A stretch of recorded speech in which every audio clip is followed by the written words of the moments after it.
శ్రీరామచంద్రుల ప్రభుల వారంట. మన మానవులకే ఎన్నో కష్టాలని మనం అనుకుంటామాట కానీ దేవాది దేవతలైన ఆ దేవతలకున్న కష్టాలను చూడబోదు. మన ఆసన లోపల ఉన్నటువంటి సీతాదేవి కష్టాలు ఎట్లా ఉన్నాయి అంటే, అయ్యో మీద ఎండ కొట్టబట్టెనా కిందరిని కలబట్టెనా, మీద ఎండ కొట్టబట్టెనా కిందరిని కలబట్టెనా, కడుపులా కన్నము లేదు కంటికి నిదురుంట లేదు, అల్లారా తిరులారా అడవులో మునులారా సూర్య చంద్రాతులారా నేను పడలేను ఈ బందికానా.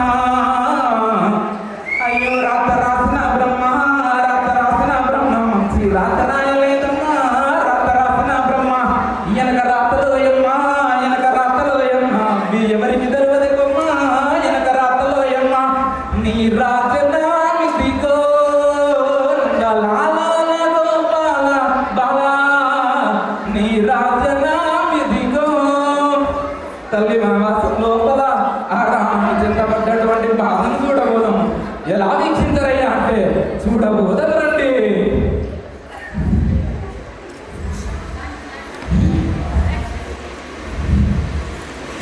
రాముడు చింతలేని సమయాన అర్భకుడిలా నా ముందుకొచ్చి భిక్ష కోసం చేతులు చాచి మాయ మాటలతో వంచించి రావణుడు నన్ను అశోకవనంన బంధించినాడే. రాముని భార్యను అపహరించిన పాపానికి శిక్ష రామ బాణానికి ఎదురు నిలబడాల్సి రావడం.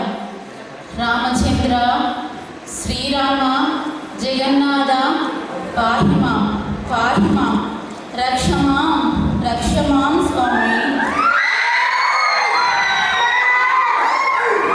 చూడు సీత, నందనవనంలో ఆనందవనం బెదురేల. ఇటు చూడు, ఎందరో గాంధర్వకాంతలు సైతం ఈ రావణుని చెంత చేరారు. నీకున్న సమయం చాలా తక్కువ. అయ్యో నేను అట్టి అజ్ఞానంలో పడితేనే నా మరిది లక్ష్మణుని మాట కాదని దాని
అట్టి సీతాదేవి తలిచిన విధముగానే రాముడు వారంతా 7 సంవత్సరాల వారిని నిర్మించి లంకా రాజ్యం చేకుని తర్వాత రామరావణ యుద్ధము తర్వాత సీతాదేవిని వేడుకను తీసుకొని వచ్చి ఆ అయోధ్య నగరమున పట్టాభిషేకము గావించి ప్రజలందరినీ సుఖ సంతోషాలు